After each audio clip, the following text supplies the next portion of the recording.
Et voilà, nous sommes donc autour du plateau d'Hebdo des éditorialistes avec nos confrères. Félicien Fayon, bonjour. Bonjour à tous les téléspectateurs qui nous suivent en ce moment. Très bien, merci de répondre à notre invitation. Je rappelle que vous êtes journaliste au quotidien Le Matinal. Avec vous, nous avons Cyriaque Dekeno. Bonjour Cyriaque. Bonjour Théodule Roussa, bonjour mesdames et messieurs les téléspectateurs de ETélé. Très bien, Cyriaque Dekeno, directeur de publication de Émergence Info. Merci de répondre à notre invitation. Vous serez pour ce matin le troisième qui, à la dernière minute, s'est rendu indisponible. C'est pas grave, nous allons faire avec vous. Eh bien, nous allons, comme à l'accoutumée, aborder les sujets de l'actualité, à commencer par Cyriaque Dekeno. Oui, les législatives 2023, la majorité présidentielle est-elle passible aujourd'hui sur le terrain, a-t-on constaté? Non, mais vous savez, c'est vrai que dans tous les états-majors, les élections législatives de 2023 préoccupent déjà. Et toutes les formations politiques font feu de tout bois, même si ce n'est pas forcément au niveau des structures dirigeantes de ces formations politiques, les acteurs politiques impliqués, ceux qui veulent se faire de place sur les listes de ces diverses formations politiques, font déjà quand même en quelque sorte les actes qu'il faut, posent les pas nécessaires, ne serait-ce que pour pouvoir se montrer plus proche des populations et afin d'arrondir davantage leurs chances d'avoir une place sur les listes électorales. Maintenant, venons-en au fait en ce qui concerne les formations politiques de la mouvance présidentielle. Je crois que ce sont d'ailleurs les formations politiques qui sont les plus actives actuellement sur le terrain. On voit leurs leaders politiques qui, d'une certaine façon, sont éparpillés dans l'ensemble des régions du territoire national et qui essayent un tant soit peu de poser les actes nécessaires, ne serait-ce que pour pouvoir agrandir davantage leurs chances de pouvoir lever des sièges. Je ne vous apprends rien. Lors de la dernière célébration de la fête des femmes, on a vu combien de fois des formations politiques se sont organisées, ne serait-ce que pour pouvoir dispenser des formations. Qu'ils profitent de ces mouvements, de ces occasions, de ces journées pour parler d'eux. Or, en réalité, il y a d'autres questions politiques sur lesquelles on devrait entretenir le public, les femmes, les hommes, les Béninois. Bon, vous savez, il ne faut pas que les gens perdent de vue les fonctions essentielles d'une formation politique. Une formation politique est quand même, disons, l'un des objectifs. Et l'objectif principal d'une formation politique, c'est de pouvoir conquérir le pouvoir d'État. Maintenant, au-delà de la conquête du pouvoir, il y a également aussi des questions liées aux formations. Ouais, et ce sont des formations politiques qui aujourd'hui ont besoin de s'élargir et de s'agrandir, ont besoin également aussi de pouvoir en quelque sorte agrandir leur ancrage au niveau des populations à la base. Et les occasions comme la célébration de la fête internationale de la femme sont des occasions pour pouvoir approcher d'autres femmes, d'autres jeunes dames, leaders qui certainement ne se sont pas encore adonnés ou bien sont quand même, disons, en quelque sorte méfiantes par rapport à la chose politique. Donc les deux vont de pair. Et les formations politiques aujourd'hui font feu de tout bois, ne serait-ce que pour pouvoir être proche des populations en ce qui concerne à la fois les questions sociales, mais aussi quand même, disons, les questions liées aux formations en leadership. On ne peut pas condamner, par exemple, une formation politique qui, à la veille d'une rentrée scolaire, se donne le devoir, à travers certains de ses militants à la base, de distribuer des cahiers, de distribuer des fournitures scolaires aux gens. Toutes ces actions que l'on peut ranger dans le palier social ne sont que des actions qui viennent en quelque sorte en renfort à ce que l'État fait. Donc, que l'on soit formation politique de la mouvance ou de l'opposition, ces diverses actions politiques sont des actes que l'on ne peut que souhaiter et encourager. Très bien. Oui, Félicien Fayon, une présence pas trop remarquée, c'est estime que c'est cela au niveau de la majorité présidentielle, que ce n'est qu'à des occasions, alors qu'il y a des questions sur lesquelles on devrait sentir la présence même de la majorité présidentielle. Bon, vous savez, on dit souvent que c'est, excusez beaucoup, le Coca-Cola qui a besoin de publicité, mais que ça, par contre, n'en a pas besoin, mais ça va. C'est pour dire que, d'abord, je ne suis même pas d'accord avec ceux qui pensent que les partis de la mouvance sont passifs. C'est pas vrai. Mais ensuite, Est-ce que, alors nous sommes, est-ce que c'est les partis qui soutiennent ceux qui sont de la mouvance qui ont besoin d'être très actifs sur le terrain? C'est plutôt les partis de l'opposition qui en ont besoin, parce que c'est eux qui ne sont pas représentés à l'Assemblée nationale. C'est pour eux que constituent les prochaines élections législatives un enjeu capital. Parce que s'ils doivent prendre part avec succès aux élections présidentielles de 2026, c'est l'élection de l'année prochaine qui sera déterminante pour elles et pour eux. Et donc, c'est beaucoup plus pour eux, d'accord, l'opportunité d'être actifs. Malheureusement, c'est eux qu'on voit moins. En réalité, Cyriac l'a dit, ces derniers jours, on a beaucoup plus vu les partis de la mouvance très actifs sur le terrain, même si ce n'est pas sur des questions politiques. Mais le parti n'a pas besoin de sortir rien que pour parler politique. Le parti peut sortir se prononcer sur des questions d'ordre social. Le parti peut sortir se prononcer sur des questions d'ordre économique. C'est vrai qu'on ne ressent pas ça encore. Que peut-être par rapport à l'augmentation, à la cherté de la vie, augmentation de l'essence, etc., que quand même, étant de la majorité présidentielle, ces partis devraient quand même dire quelque chose à leurs militants, au peuple béninois. Moi, je pense... les apaiser, ne pas se confondre au rôle du gouvernement. Oui, je pense plutôt que ce rôle, c'est vrai, relève des partis politiques, mais pas forcément ceux qui sont de la mouvance présidentielle. Quand vous voyez les deux plus grands partis politiques de la mouvance présidentielle aujourd'hui, ils sont des représentants au gouvernement, qu'on connaît, c'est même pas caché. Les ministres aujourd'hui se réclament des partis politiques.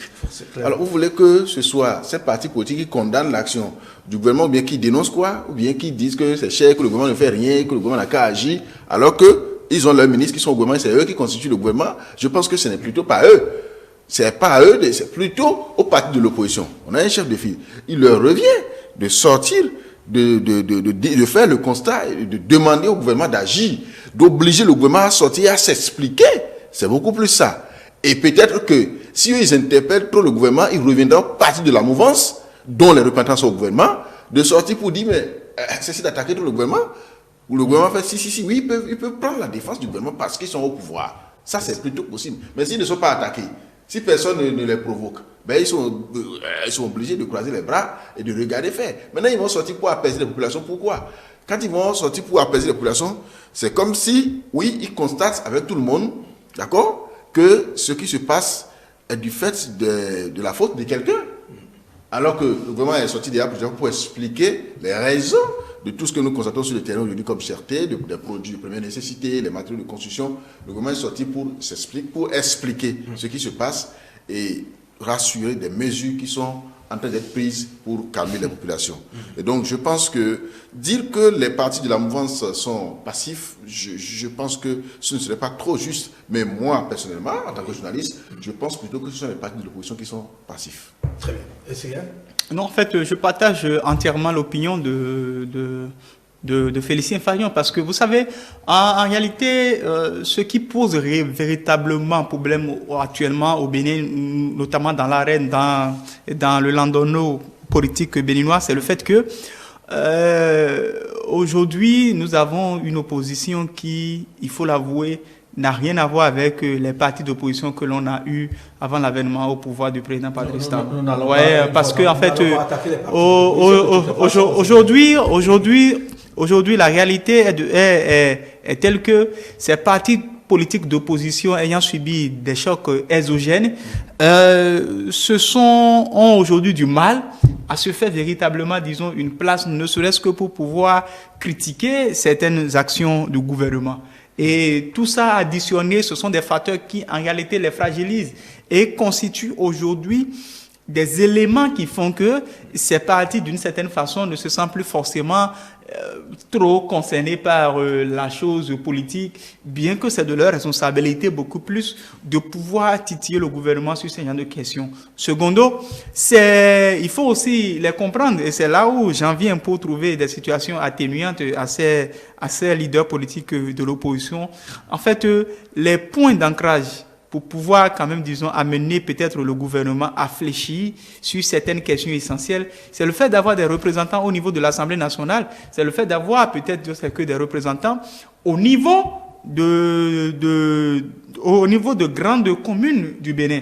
Mais aujourd'hui, vous avez la quasi-totalité du Parlement qui est contrôlée par les partis de la mouvance présidentielle et qui, avouons-le, profitant de ce grand bénéfice, de ce large avantage, n'ont absolument aucun intérêt à remettre en cause l'action du gouvernement. Et ces partis politiques d'opposition, avec la situation actuelle où, aujourd'hui, les sources de financement externes ou bien occultes d'informations politiques sont presque inexistantes, c'est difficile pour ces formations politiques de se porter sur le terrain pour mener un certain nombre d'actions. Encore que, par le passé, ils ont eu quand même des initiatives qui ont été certainement mal interprétées, au point où ils ont aujourd'hui des leaders et bien d'autres personnalités qui composent ces formations politiques d'opposition qui se retrouvent en prison. Donc, c'est en quelque sorte le tout qui fait qu'aujourd'hui, ces partis politiques de l'opposition, certainement, sont presque inexistants sur la scène politique, mais ils doivent savoir une chose. Le jeu politique ne sont pas à l'église, j'ai coutume de le dire, où quelqu'un qui peut-être exerce le pouvoir d'État aura intérêt à vous faciliter la tâche pour le désinguer, jamais. Donc, c'est à ces leaders de formation politique d'opposition de puiser en eux-mêmes pour pouvoir quand même savoir que 2023, c'est une élection charnière qui précède quand même, disons, l'organisation des élections générales et qu'ils ont plus intérêt aujourd'hui à batailler dur pour pouvoir être présents au lieu d'éviter le fait que c'est très souvent à la dernière minute que l'on se lève à la veille de dépôt des dossiers de candidature. Et lorsque l'on va vous trouver des fautes mineures, des fautes majeures, vous trouverez toujours qu'il y a eu des suspicions ou bien qu'il y a eu une main invisible du pouvoir qui sans doute vous empêche d'aller aux élections. C'est de la responsabilité aujourd'hui des partis politiques d'opposition. S'ils veulent exister, si ces leaders politiques d'opposition veulent inverser la tendance, peut-être en 2026, d'être là et non de venir jouer quand même, disons, au plein-chat tel que nous l'avons connu par le passé. Très bien. Nous rappelons aux téléspectateurs qu'ils peuvent bien sûr participer à cette émission, opiner en envoyant leur message par WhatsApp au numéro affiché à l'écran et nous allons les partager ici sur le plateau. Nous allons continuer avec, nous restons avec vous, Cyriaque, pour parler de votre sujet, le second sujet. Oui, le second sujet qui a fait l'actualité ces derniers jours, c'est l'évasion de son lieu de détention, ou bien bon, du CNHU de Cotonou, de l'ex-maire de la commune d'Abomey-Calavi, Monsieur Georges Bada, qui est aujourd'hui recherché par la justice béninoise. Il y a eu même le message radio du ministère de la Justice qui a été lancé depuis vendredi dernier parce qu'il aurait disparu entre la nuit du jeudi à vendredi et qu'on ne l'aurait pas retrouvé. Moi, je pense que c'est une situation préoccupante parce que comment est-ce que des détenus sont gardés ou bien comment est-ce que des détenus pour pouvoir bénéficier de certains soins sanitaires sont gardés au niveau de ces lieux d'hospitalisation au point où l'on assiste à cela. Seconde question que j'aimerais poser, certainement que l'on reviendra là-dessus, c'est que quelle est l'offre sanitaire aux détenus en République du Bénin? C'est une question fondamentale parce que je me suis amusé récemment à me rapprocher beaucoup plus a fait un tour dans certaines prisons du Bénin et a échangé avec des détenus. Parce que, qu'on le veuille ou pas, nous avons sans doute des parents, des amis ou bien des proches qui aujourd'hui se retrouvent en délicatesse avec la justice béninoise et qui sont gardés dans ces maisons d'arrêt. Donc, pour savoir, je vous dis, pour le simple exemple de la prison civile de Misrété, ils n'ont qu'une infirmerie, qu'une simple infirmerie. Donc, comment est-ce que dans ces lieux quand même, disons, de détention, où l'on doit en premier promouvoir le respect des droits de l'homme, puisque c'est pour des questions de non-respect des droits de l'homme, c'est pour des questions d'infraction que ceux-là, ils sont détenus. Donc, en réalité, la protection des droits de l'homme devrait même partir de ces lieux d'arrêt-là. Mais en réalité, c'est-à-dire des gens qui ne bénéficient pas des soins adéquats, et c'est ceux qui ont sans doute les moyens de se faire soigner, peut-être, qui peuvent, à un certain moment donné, remplir toutes les formalités nécessaires pour se retrouver peut-être au CNHU.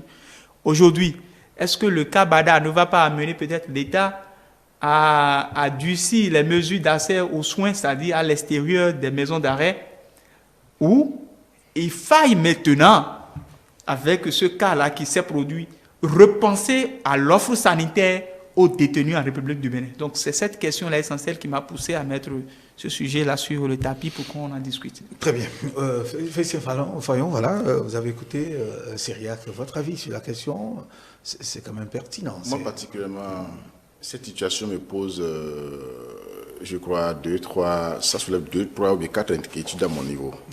La première, c'est celle relative à l'éthique morale, d'accord, des responsables. Je vais parler notamment de Georges Bada lui-même, un ancien député à l'Assemblée nationale, un ancien maire, un père de famille, peut-être un grand-père, qui a accepté, d'accord, être jugé. On l'a condamné. Je pense qu'il n'a pas contesté, il est en train de purger sa peine.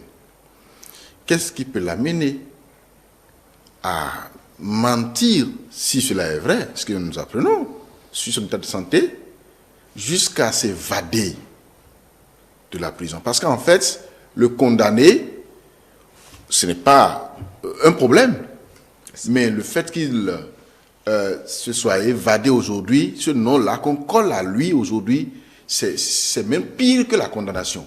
Parce que être condamné, écoutez, ça arrive à tout le monde, ça peut arriver à tout le monde, bien sûr.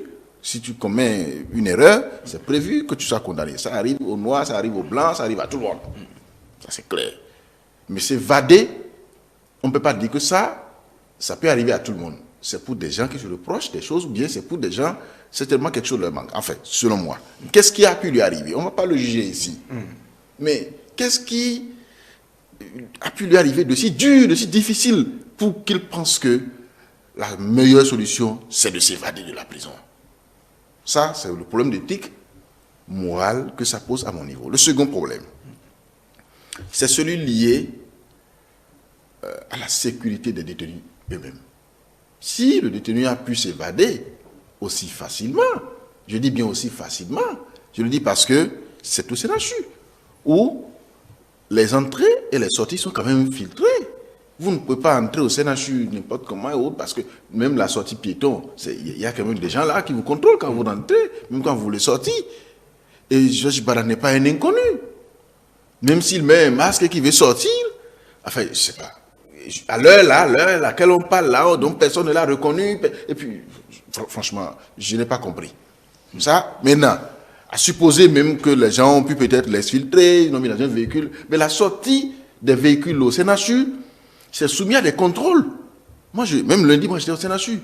Vous entrez, il n'y a pas de problème. Pour sortir, on fouille la main à l'arrière du véhicule. Vous descendez les vitres, on regarde dedans pour voir s'il y a quelqu'un. Et s'il y a quelqu'un, on vous dit, mais est-ce que c'est un malade? On vous contrôle les papiers. Comment Georges Bada a pu-t-il s'enfuir de l'hôpital? Ça, c'est le second problème que ça pose, la sécurité des détenus. Donc, ce qui veut dire que si lui-même il a pu s'enfuir, ça veut dire que lui-même, il n'était pas en sécurité. On pouvait venir attenter à sa vie. On pouvait venir le tuer là où il est. Ça veut dire que nos détenus ne sont pas en sécurité, je ne sais pas. Troisième problème que ça pose à mon niveau, c'est le dispositif mis en place par l'agence pénitentiaire du Bénin pour le suivi des détenus. C'est le troisième problème que ça pose à mon niveau. Parce que, comment se fait-il que... Est-ce que c'est un agent, c'est l'agent de sécurité qui avait à ça à garde? Maintenant, est-ce que c'est deux? Ils étaient combien? L'agent était où? Enfin, les circonstances ne nous ont pas été trop décrites. Donc, ça pose un problème à ce niveau-là qu'il faudra régler. Et puis, le quatrième et le dernier, peut-être qu'il est un peu subsidiaire, c'est que dans ce dossier de 39 États, ou bien dans ce dossier dans lequel on a eu à condamner beaucoup de personnes, on a senti quand même qu'il y a beaucoup qui ont fui. Qu'est-ce qui s'est passé pour que dans le même dossier, qu'on n'ait pas retrouvé le CA de Godomé, condamné mais qui a disparu? On n'a pas pu le voir. L'ancien ministre d'Assigli, paraît-il que lui aussi, c'est comme ça que lui, on l'a pu retrouver. Mais où est-ce que les gens passent? Pourquoi dans ce dossier, les gens disparaissent comme ça et puis on ne dit rien? Je ne le mets pas en doute. La justice a déjà fait son travail. Ça, il n'y a aucun problème à ce niveau. La justice béninoise a suivi le dossier du début jusqu'à la fin, a condamné ceux qu'il fallait condamner et a mis en liberté ceux qu'il fallait mettre en liberté. Ça, le problème est réglé. Mais il se pose un problème de sécurité. Ça, c'est ces doutes, c'est ces questionnements qui, moi, me viennent. Problème de sécurité, parce que vous avez certainement, vous l'avez dit, que la sécurité au niveau, sinon l'agence pénitentiaire n'a peut-être pas joué convenablement son rôle. Est-ce que je dirais qu'elle n'a pas joué son rôle? Peut-être qu'elle aussi n'a pas eu les moyens. Faut-il dépêcher, mais détacher à la garde de chaque détenu un policier ou 2 policiers? Combien de policiers attendent au Bénin pour d'abord sécuriser ceux qui sont libres et maintenant parler des détenus? C'est pour ça que c'est un véritable problème qui se pose. Donc, au-delà du fait que Georges Bada se soit évadé, c'est peut-être une occasion pour que le gouvernement lui-même y réfléchisse à comment renforcer l'APB, comment renforcer le dispositif sécuritaire des détenus du Bénin. Oui, c'est réel. En fait, Félicien Fagnon parlait tout à l'heure d'une question de sécurité qui se pose dans ce cas-là, mais moi, je parlerai beaucoup plus d'une question de sécurité sanitaire qui se pose.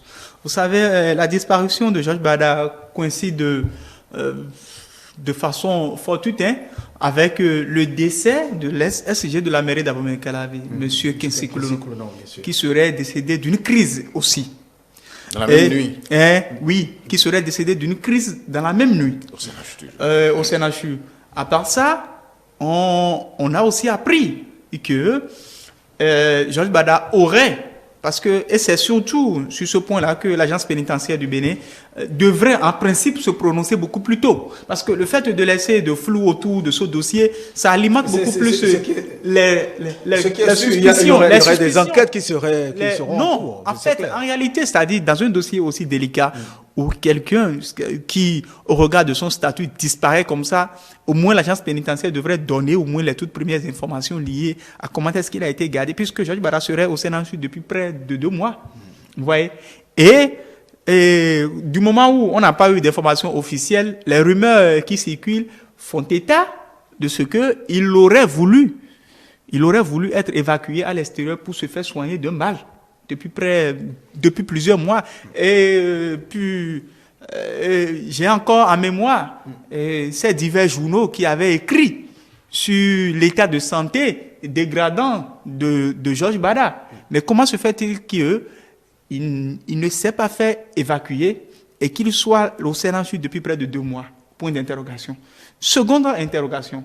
Si, effectivement, en République du Bénin, nous avons tout fait, que tout a été mis en place, ça dit, tout a été mis à disposition de l'agence pénitentiaire du Bénin, au point où les détenus bénéficiaient tout au moins des soins de qualité.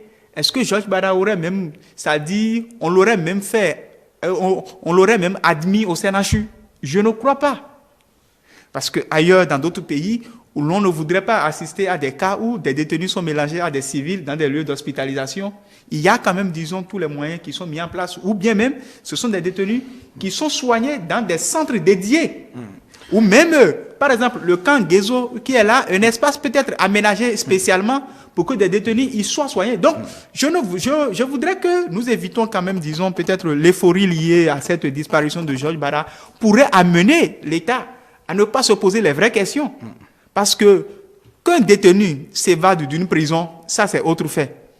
Mais qu'un détenu s'évade d'un lieu de santé, alors qu'il aurait demandé à maintes reprises à se faire évacuer, parce que bien avant lui, le docteur Adebo, qui était gardé dans l'affaire de faux médicaments. Oui, en fait, de faux médicaments. Juste à sa sortie de prison, il est décédé parce qu'il aurait raté des rendez-vous médicaux.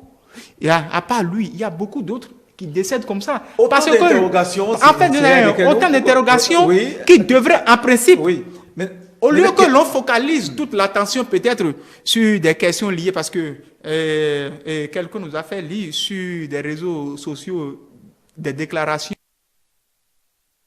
En fait, moi, je n'y accorde pas trop de crédibilité parce que, en fait, nous sommes dans un contexte où cela pourrait être une stratégie de diversion. Donc, mais si éventuellement, ces déclarations de Georges Bada qui disaient que les gens veulent le tuer à petits coups et qu'il est malade depuis, mais que il voudrait que l'on le laisse partir dans un pays où les soins sont appropriés, mais que depuis qu'il n'a pas accès à ça. Vous imaginez quelqu'un qui est peut-être aux portes de la mort, même s'il est détenu, s'il a une opportunité d'aller se faire soigner et revenir, certainement qu'il le fera. Mais on ne va pas encourager une pratique comme ça qui, certainement, non, pas Georges Bara même, oui. Et non, en aucun cas, quand même, disons, vous l'avez évoqué à plusieurs reprises, question de sécurité, d'offres sanitaires dans aux détenus, etc. Mais qu'est-ce que vous proposez? C'est vrai, c'est pertinent, ces interrogations que vous avez posées? Non, en fait, cette question, parce que moi, ça m'a amené, tel que je vous l'ai dit, pendant ces deux derniers jours, je me suis amusé, et à aller voir certains détenus, pour quand même savoir, mais écoutez, ici, là, dites-moi, vous, là, vous êtes soigné comment? Mais la réalité, c'est qu'il n'y a que des infirmeries dans ces lieux de détention où il n'y a presque rien, selon ce que beaucoup de détenus m'auraient dit. Des gens gardés à Missérété ont tenu la même version, d'autres gardés à Calavi aussi ont tenu la même version. Je n'ai pas pu vérifier, il faut être honnête, le cas au niveau de la prison civile de Cotonou, mais je crois que ce ne serait pas aussi différent que ça, parce qu'au moins, Missérété est considéré comme l'une des prisons, au moins en quelque sorte VIP du Bénin. Donc si déjà au niveau de Missérété, il y a ça, c'est que cela, parce que c'est l'absence de l'offre de soins de qualité qui amène à transférer des détenus au niveau du CNHU. Et le CNHU est un lieu où sont soignés des civils. En réalité, le CNHU n'est pas fait en réalité pour que des gens qui sont détenus dans nos maisons d'arrêt, c'est-à-dire il y ait assez. Et c'est facile dans cet endroit-là d'exfiltrer quelqu'un. Très bien. Votre réaction par rapport à ça, c'est vrai, il faut y penser et trouver des solutions à l'avenir, mais sécuriser de toutes les façons ce qui est déjà là pour qu'on n'assiste plus à de pareils cas. Oui, bien sûr. Vous savez, cette question, elle est vraiment importante. Je le dis parce que tous, autant que nous sommes des potentiels prisonniers. Je le dis parce qu'à tout moment, une affaire peut t'amener là-bas. Et donc, ne pas t'intéresser à la situation de ceux qui sont là-bas, ceux qui sont détenus en prison, serait vraiment une grave erreur. C'est pour cela qu'il importe d'en parler avec un sérieux pour attirer l'attention des gouvernants sur la nécessité, d'accord, de régler les problèmes qui se posent. Parce que quand on va en prison, c'est normal, c'est pas qu'on va en enfer. Non, on va en prison, on purge sa peine et on ressort. Mais dans les conditions de respect des droits de l'homme. Qu'on soit mouvancier ou qu'on soit opposant. Ça, c'est clair parce que c'est un être humain. Il faut respecter la dignité de l'être humain là où, n'importe où elle se trouve. C'est pour cela que le cas de Georges Bada doit interpeller tout le monde, tous les acteurs. Jusque-là, d'abord, moi, je trouve un peu inquiétant le silence de l'APB. Je dis silence parce que l'ancien simple avis de recherche ne suffit pas. Mais on ne va pas demander aux gens d'aller chercher l'information. L'APB devrait faire des sorties pour nous expliquer. Une sortie s'expliquer sans l'avis du ministre. Moi, je ne sais pas, je ne connais pas le degré, d'accord, d'autonomie, ou bien je ne sais pas, entre le ministre et l'APB. Enfin, je ne sais pas, c'est pour ça que moi, je n'interpelle pas le ministre. Je dis, on manque encore d'informations sur d'abord les conditions d'évasion, sur les mesures prises par l'APB, c'est-à-dire le dispositif de l'APB, pour sécuriser d'abord les détenus. Les questions se posent au sein de l'opinion publique. Il faut quand même apporter des éclairages, d'accord, à l'opinion publique, pour qu'on puisse comprendre, pour qu'on ne remette pas en doute, d'accord, le dispositif sécuritaire de l'État, pour que les gens n'accusent pas. Parce qu'en fait, il y a des accusations déjà qui fusent de part et d'autre, simplement parce que les gens n'ont pas l'information. Il y en a qui disent, oh, on l'a exfiltré, oh, on a dû lui faire ça, comment il peut faire ça, comment il peut sortir, Mais il faut quand même que l'APB s'explique pour qu'on cesse d'accuser certaines structures. Parce que si éventuellement il était effectivement sorti du pays, mais comment on peut quitter Cotonou alors qu'il n'y a pas une frontière à proximité? Sortir du pays, traverser tous les dispositifs sécuritaires et sortir du pays aussi facilement, il y a un problème qui se pose. Et donc, il importe, d'accord, que non seulement l'APB s'explique, mais je dis, une fois encore, c'est l'occasion, comme Sidiak l'a dit, de renforcer la sécurité sanitaire des détenus, qui qu'ils soient, et où qu'ils soient, que ce soit au Bénin, à Cotonou, à Missérété, à Kandi, à Parakou, partout, il faut renforcer le système sanitaire et sécuritaire aussi, les deux. Les deux, on nous dira oui, mais est-ce que c'est des moyens? Oui, c'est des moyens, mais si nous voulons, nous avons des prisons. Il faut qu'on ait autour des prisons ce qu'il faut. Très bien. Sinon, ce qui est arrivé maintenant, si on a appris qu'on l'a assassiné au Sénat, qu'est-ce qu'on dirait? Là, maintenant, il s'est évadé. Et selon ce que nous apprenons jusque-là, c'est qu'il dit que sa santé est en danger, il a dû s'évader. Et si on avait appris que quelqu'un était allé l'assassiner, qu'est-ce qu'on dirait? Et donc, il importe d'écouter les populations sur ce point et pouvoir régler.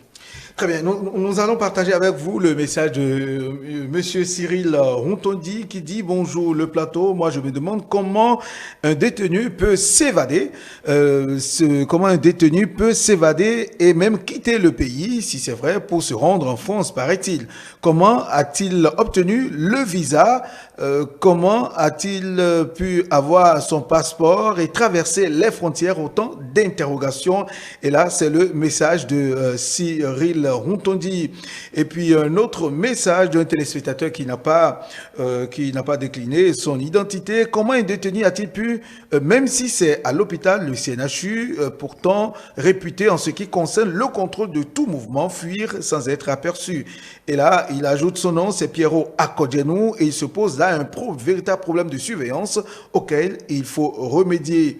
Quant aux conditions de détention dans les prisons au Bénin, le gouvernement doit revoir certainement ses dispositions, surtout en matière de la sécurité sanitaire, afin de préserver la vie aux détenus. C'est un message de Pierrot Akodjenou, voilà, et qui rejoint d'ailleurs vos différentes positions. Mais ce qu'il faut aussi expliquer, pour le premier, Cyril Rontondi, il a posé un problème sérieux. Et si c'est vrai, ça verrait que M. Bada se retrouvait effectivement en Europe, ça veut dire que des gens sont autour du chef de l'État, mais ne l'aiment pas, mais ne sont pas de cœur avec lui.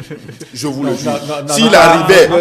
S'il arrivait effectivement qu'il se retrouvait effectivement en Europe, comment a-t-il pu faire les formalités? Nous n'avons jusque-là pas. Je vous ai dit, si c'était vrai, oui. si c'était vrai qu'il sortait du pays, qu'il se retrouvait effectivement en Europe, comme on l'apprend, c'est que le chef d'État doit vraiment frapper avec les deux mains.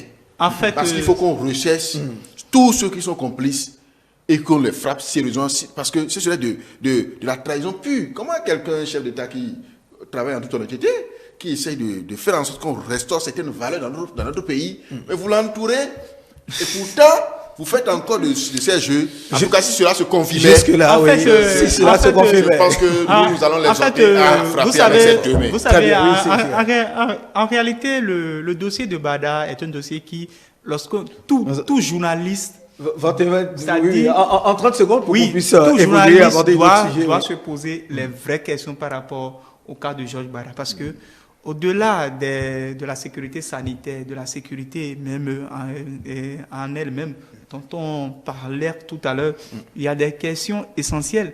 C'est vrai, Georges Bada a été pendant longtemps représentant du Parlement au niveau de la CEDEAO, et c'est quelqu'un qui quand même, disons, dans les milieux anglophones est très respecté. Donc, quelqu'un, et qui parle même très couramment l'anglais. Georges Bada, c'est quelqu'un qui parle très couramment l'anglais et qui fait beaucoup d'affaires avec des pays comme le Nigeria et autres.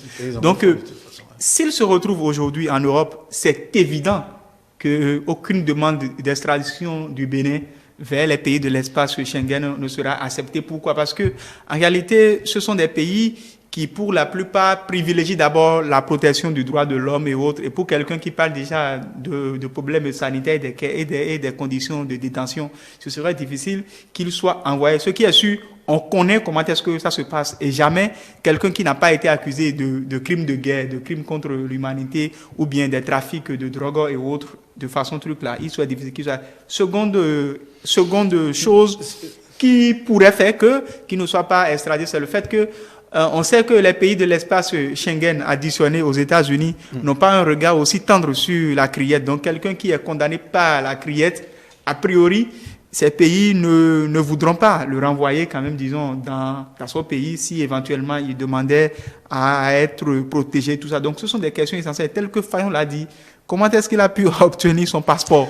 Et toutes ces questions-là essentielles, c'est très important que l'on se les pose quand même, disons, parce que et les vrais coupables, ce ne sont pas ceux qui ont été interpellés, le gardien et autres là qui ont été interpellés, non.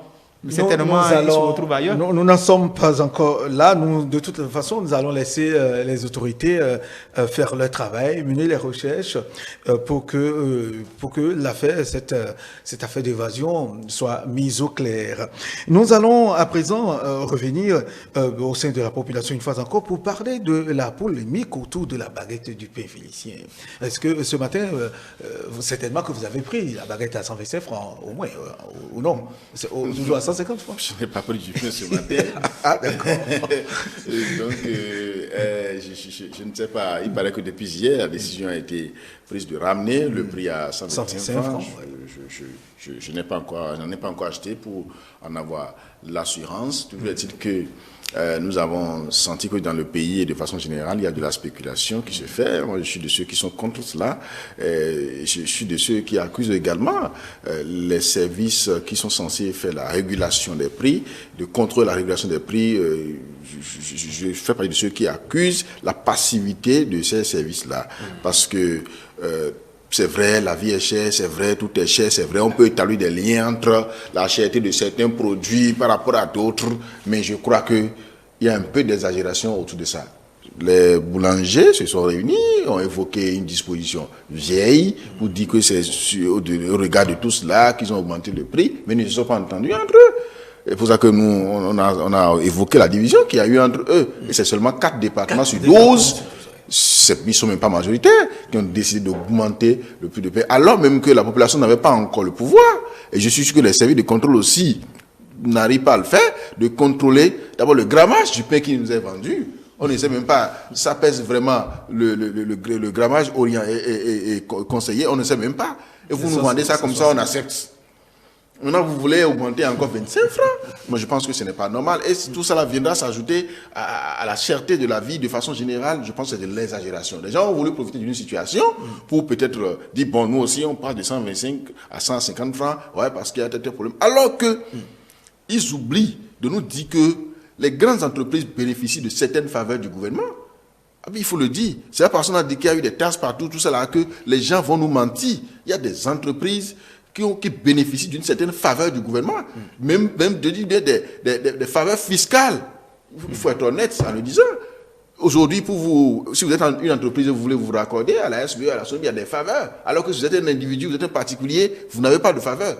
Maintenant, ceux-là oublient ça, mais ils viennent tout, c'est-à-dire qu'ils viennent remettre tout, d'accord, à la charge du dernier consommateur que nous sommes, que donc les pauvres populations. Je pense que c'est de l'exagération. Je pense que les services de l'État, sur ce point, ont bien fait de travailler à ce que les prix reviennent à la normale selon l'annonce qui a été faite. Et nous espérons que peut-être d'ici demain lundi, ça va être général et que ces prix-là reviendront à la normale. Il faut qu'on profite de cette situation du prix de paix pour régler les nombreux autres aussi qui se posent. Ça ne se comprend pas. Que le ciment soit vendu à 120 000, mais à 100 000 francs.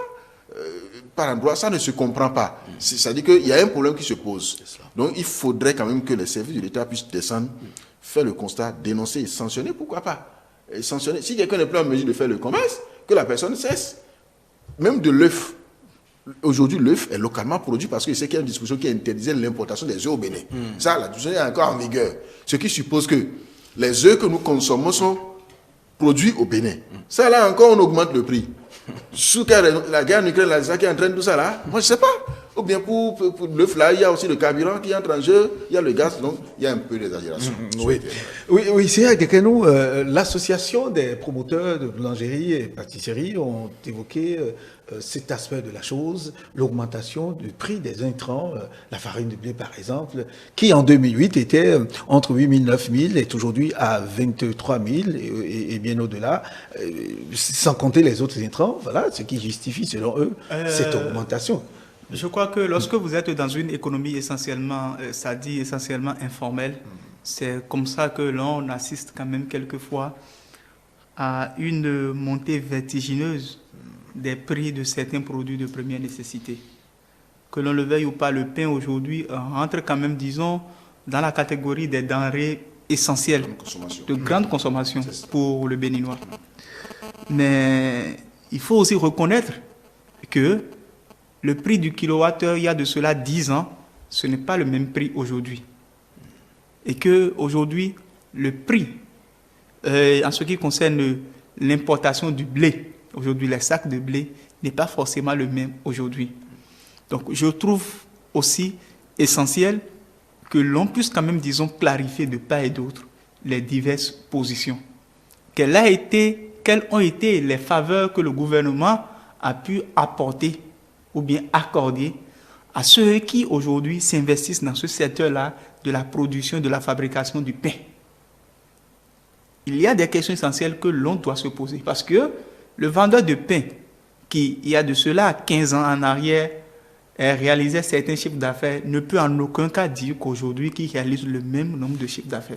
Donc on ne peut pas non plus aussi, du côté du gouvernement, augmenter le prix du kilowattheure, augmenter peut-être, c'est-à-dire le prix de l'eau, augmenter le prix de certaines matières premières et demander par ricochet à ceux-là qui sont c'est-à-dire les producteurs, les tenants de l'économie nationale, de ne pas aussi chercher un temps soit peu à faire leur marge. Encore que, je ne les soutiens pas forcément, mais encore que le cas de ceux qui produisent aujourd'hui du pain est mieux que le cas d'autres secteurs. Pourquoi? Ce n'est qu'une augmentation de 25 francs. Et cette augmentation de 25 francs, lorsque quand même, disons, vous la calculez très bien, ça fait aujourd'hui une augmentation d'environ 14% environ. Alors que dans d'autres secteurs, comme la production de tôle, la vente de tôle et autres, moi, je suis aussi dans un autre secteur parallèlement à mon statut de journaliste et je sais l'inflation qu'il y a aujourd'hui. Déjà augmente les prix de façon exagérée. Donc le cas de ceux-ci, c'est aussi un cas à voir de près. Maintenant, la guerre en Ukraine. La guerre en Ukraine a beaucoup de choses à voir avec l'augmentation du prix du blé. Parce que vous n'êtes pas sans savoir que le premier importateur de blé au monde, c'est la Russie. Et cette crise, avec les diverses sanctions multipliées de part et d'autre par les pays européens à l'égard, quand même, disons, de la Russie, sont des facteurs qui aujourd'hui font que même en Afrique du Sud, le prix du blé aussi a augmenté. Alors que l'Afrique du Sud, qui aussi est dans l'importation du blé aujourd'hui, n'arrive pas forcément à pouvoir satisfaire certaines demandes extérieures. Il en est de même d'un pays comme l'Ukraine. Donc, qu'est-ce qu'il y a lieu de faire aujourd'hui? Ce qu'il y a lieu de faire, ce qui concerne essentiellement le cas, quand même, disons, du pain, c'est de rencontrer les acteurs de la filière. Il y a des rencontres qui sont annoncées pour c'est de les rencontrer et c'est de s'interroger installer et que le gouvernement aussi de fabrication de blé. Et que le gouvernement aussi se pose des questions par rapport aussi aux mesures essentielles à apporter. Vous voyez, à apporter, s'il faut que le gouvernement subventionne de façon directe ou bien indirecte, que le gouvernement subventionne cela. Sinon, le risque, c'est que progressivement, et vous n'êtes pas sans savoir que ces boulangeries se ferment par milliers aujourd'hui au Bénin. Aujourd'hui, au Bénin, on n'a plus quand même, disons, le même nombre de boulangeries qu'on avait par le passé. La grosseur des pains également aussi a diminué. Maintenant, il faut aussi penser à d'autres solutions alternatives. Je ne fais de publicité pour personne, mais nous savons qu'ici, au Bénin déjà, qu'il y a des structures qui utilisent le manioc que nous produisons localement pour faire du très bon pain avec. Donc, du moment où le blé est importé, qu'aujourd'hui, il y a quand même, disons, une inflation au niveau international, il ne faut pas se leurrer par rapport à ça. Le mieux aujourd'hui, c'est de pouvoir, un temps soit peu, proposer des mesures palliatives. Que le gouvernement peut aussi instaurer une politique incitative à la production du manioc. Pourquoi pas, ou bien peut-être alléger les procédures fiscales pour les entreprises qui produisent du pain à base de manioc. Donc, ce sont autant d'idées que l'on peut quand même, disons, mettre dans le palier pour voir, ou mieux, le gouvernement doit 15 secondes. Oui, en 15 secondes, le gouvernement aussi n'a qu'à penser très vite à la question d'augmentation du pouvoir d'achat des Béninois, notamment des fonctionnaires, parce que cette question liée à l'augmentation des salaires, je peux vous dire, la main sur le cœur, que si vous gagnez 200 000 aujourd'hui en République du Bénin, peut-être que si vous vivez chez vous, dans votre propre maison, la situation, elle est plus ou moins gérable. Mais vous n'êtes pas en mesure de pouvoir joindre, quand même, disons, satisfaire tous les besoins d'une famille avec un salaire de 200 000 francs CFA et vivre dans Cotonou. C'est difficile. Oui, comme je l'ai dit, les gens exagèrent. Je ne suis pas là pour défendre le gouvernement. Quand c'est pas bon, on dit. Quand c'est bien, il faut quand même dire. Vous savez, tous ceux qui sont des chefs d'entreprise, notamment même les boulangers, parce qu'ils sont aussi des chefs d'entreprise. Bien sûr. bénéficient, je l'ai dit, de certaines faveurs du gouvernement. Ils ne veulent pas le faire savoir. Mais quand nous les cite, d'accord, je peux en citer. mais quand nous les Vous cite, savez, c'est le rôle du gouvernement. depuis décembre jusqu'à maintenant, là, les entreprises qui existent même légalement ou même de façon informelle, en tout cas pour les entreprises qui existent, qui sont des entreprises légales aujourd'hui, dont même les boulangeries là, bénéficient des subventions de l'État. On a octroyé à chaque responsable, d'accord, d'entreprise formelle, la somme de plus d'1 million de francs CFA, gratuitement, c'est pas un prêt. Et on a dit que vous qui avez des employés, déclarés ou pas, l'État paye jusqu'à présent, d'accord, je crois, près de 25 000 francs par mois à chaque employé. Si vous avez 3, 4, jusqu'à 10, même plus, l'État paye. Et c'est un coût de paiement là, maintenant là. Des gens en ont perçu en décembre. Covid, là. Mais bien sûr, ça concerne tout le monde. Pas mais écoutez, les fonds Covid là, non, les gens, surtout en ce qui concerne les entreprises informelles, oui. Les gens ont été payés qu'une seule fois. Et non, c'est faux. C'est sur 4 mois. Non, mais écoutez. Je dis que c'est sur 4 mois. Moi qui suis ici. Oui. Moi qui suis ici. Vous en avez reçu. Je suis promoteur d'entreprise. Et vous en avez reçu. Et je suis promoteur d'entreprise. Oui. Et je suis dans un autre secteur, autre que mon journal Émergence Info. Oui. J'en ai reçu qu'une seule fois. D'accord. Je vais expliquer. Je vais expliquer. Je ne suis peut-être pas autorisé à le faire, mais je vais expliquer. Oui. C'est sur 4 mois. Les chefs d'entreprise ont plaidé pour que, au lieu de leur remettre leurs sous par mois, qu'on leur fasse le ramasser là, en un seul coup, et qu'on leur paye ça en même temps. C'est ce qu'on a fait. Mais pour les employés, c'est par mois. Donc, c'est ça qui est... C'est ça les 210 000 là. Les 1 million et quelques là. Ce n'est pas 1 million et quelques. Il y a 1 million. Pour le cas des entreprises informelles, pour ce que moi je sais, oui. C'est-à-dire ce qui a été payé courant décembre, ça tourne autour de 210 000 francs CFA. Et pour les employés dans le cadre des entreprises non informelles, l'État béninois, ce qu'il a payé récemment, quand même, disons, à certains de mes collaborateurs, c'est 20 500 francs CFA. Oui, allez, très bien. Ok. Je ne suis pas autorisé, mais vous apportez ça pour dire qu'il y a 200 milliards aussi 1 million. Peut-être qu'il est dans la catégorie des 200 000, c'est pour ça qu'il a payé ça. Mais je vous dis, les gens ont perçu plus d'1 million. D'accord? Gratuitement, ce n'est pas un prêt. Leurs employés sont payés jusqu'à maintenant. Ça, c'est des mesures d'allègement. Il a parlé d'incitation à la production de manioc. Les milliards de francs CFA qui sont au FNDA pour encourager l'agriculture. C'est pour qui? C'est pas pour les Béninois. Les fonds que le gouvernement a débloqués en 2020, en 2021, d'accord, pour payer des factures d'électricité et d'eau aux entreprises touchées par le Covid. C'est pour qui? Les fonds qu'on envoie. Toutes ces mesures on envoie et malgré ça encore, des gens se permettent de dire il y a augmentation de prix, il y a ceci et non, je pense qu'il y a de l'exagération. Les gens ne veulent pas faire croire aux populations qu'ils reçoivent des faveurs de l'État, ils font des faveurs du gouvernement et donc eux aussi doivent être aussi regardants. Ils empochent. S'ils bénéficient de ces faveurs-là, et pourtant, il faut payer au dernier des Béninois des tâches pas possibles. Je pense que ce n'est pas normal. C'est pas normal. Je voudrais quand même dire sur un point. Vous savez, moi, je me suis amusé récemment à voir jusqu'à quel moment remonte cette augmentation exagérée du prix des denrées de première nécessité. Et vous allez remarquer que c'est courant premier trimestre 2021 qu'on a commencé par assister à cette augmentation exagérée, c'est-à-dire lorsque l'utilisation des factures normalisées a été imposée aux gens. Oui. Et les gens exagèrent, alors qu'en réalité, les factures normalisées, en réalité, n'entraînent pas une augmentation du prix, en réalité. Mais vous ne faites que payer de façon directe à l'État ce que l'État doit prendre. Donc, il y a cette situation-là, c'est vrai, il y a cette exagération, mais dans certains domaines aussi, il faut mieux voir les choses, rencontrer les acteurs, échanger avec eux. Très bien. Merci à vous, Cyriac Dekeno. Merci, je rappelle que vous êtes le directeur de publication du quotidien Émergence Info. Merci d'être là. Félicien Fayon, journaliste au quotidien Le Matinal. C'est avec vous que nous avons partagé le plateau hebdo des éditorialistes de ce dimanche 20 mars 2022.